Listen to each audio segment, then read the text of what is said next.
All right, we are back again, family, with another episode of Gemini Through the House series, and we are on episode number 4. Okay, so let's jump into the fourth house. The fourth house is all things family, your roots, traditions, things passed down in traditions, the mother, basically anything dealing with the home. So you have Gemini here. Now, this to me, in my opinion, is a unique placement because when I think of Gemini, I think of independent energy. So the Gemini here in the fourth house is a little unique. So let's further jump into this. Um, we have the fourth house here. I believe Cancer is the ruler here, and it is dealing with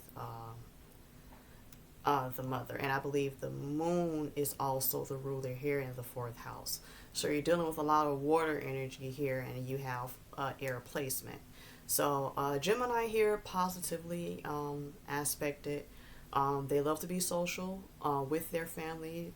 They wouldn't mind attending social gatherings within the family. Um, these are the type of people, say, within the social gatherings in the family, to actually be the one to say, okay, let's think of the activities to do, like playing games, maybe going out, race car driving, or anything like active. The Gemini would probably be the first in line to say, you know what, y'all, let's do this, let's do basically just say the plan, not plan, but give ideas towards activities or things that the family can engage in doing family outings. This is Gemini. I can definitely see them doing this. Geminis can also be very loyal to their family and friends, especially if the relationships are good. They can be very loyal family and friends, and I've actually experienced this as well, just through certain family members and friendships that I have had. They can be very loyal in that respect. Um, Now you have to keep in mind, Gemini, they still like their freedom, they still like the adventure. You don't necessarily get too much of that in the fourth house. It's more like group family oriented.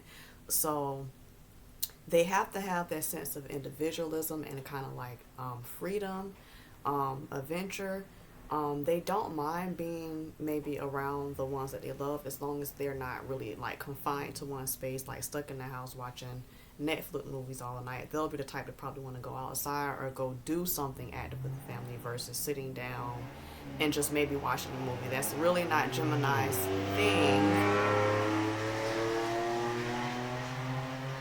Sorry about that, y'all. That was so unexpected and so loud. So, anywho, now one way I can see the Gemini enjoying company at home is if like they're looking to recharge their batteries just so they can basically go out and be social again. So the Gemini can love being home if they're basically in the rest mode. They're looking to kind of like recharge and gain on their energy. Then they wouldn't mind being home. Other than that, they have to be on the go. You know, they have to be socialized and they have to be doing something. So home can be a place of peace for Gemini if they're looking to recharge.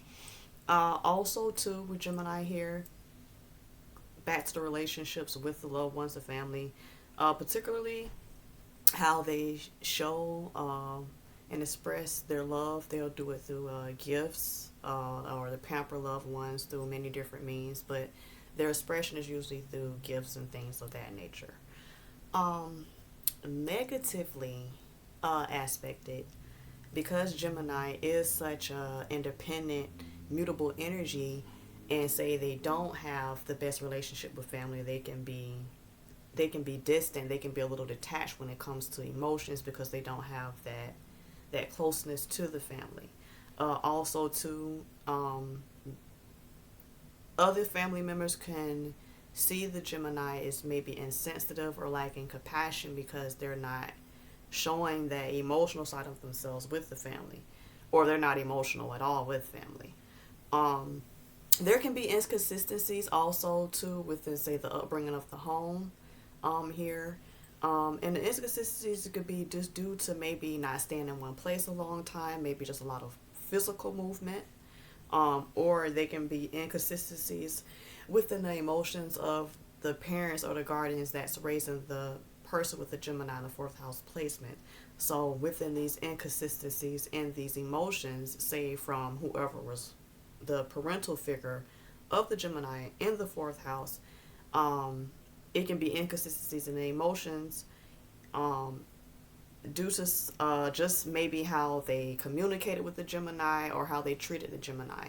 So this can also lead the Gemini to be like very standoffish, aloof, or kind of distant with their emotions if they don't have the best relationship with the parental figure. So Gemini can go both ways, you know. If they have good relationships with their family and they, you know, and their roots and things of that nature, they can be very invested, very into the traditions and things of that nature, as long as they're able to keep a sense of freedom and they're able to use their mind in a certain sense, then they'll be okay. So just make sure that the Gemini is not really restricted within the family dynamic. So you get a lot of positive aspects out of the Gemini if, say, the placement is not afflicted in the chart. Now, if it is afflicted in the chart, then that's when you'll see more of these negative aspects, as far as in the Gemini really not being compassionate, not really being emotionally available, or not really having real or true bonds with anyone in their family because of whatever the reasons may be. Now, on the negative end, Geminis are known to really, I wouldn't say that they will not have any type of relationship with their family, because, you know, there are Geminis, there are social, but it will be more on a superficial level. They won't have any real bonds, you know. So a lot of the bonds, they'll be like, it's kind of like, I'm talking to you or I'm dealing with you because you're family, but as far as in like how I feel, like I probably would never show that to you. I need to put this up. I don't know why I have my labels out. But yeah, so yeah, with Gemini and that, it depends on how it's aspected. They can be very family oriented or they can be very standoffish. So Gemini mutable energy here, I can definitely see it going both ways. So that will complete my series on the Gemini in the fourth house. And make sure you sit and watch my Gemini in the fifth house episode series. And we'll see you on the next video.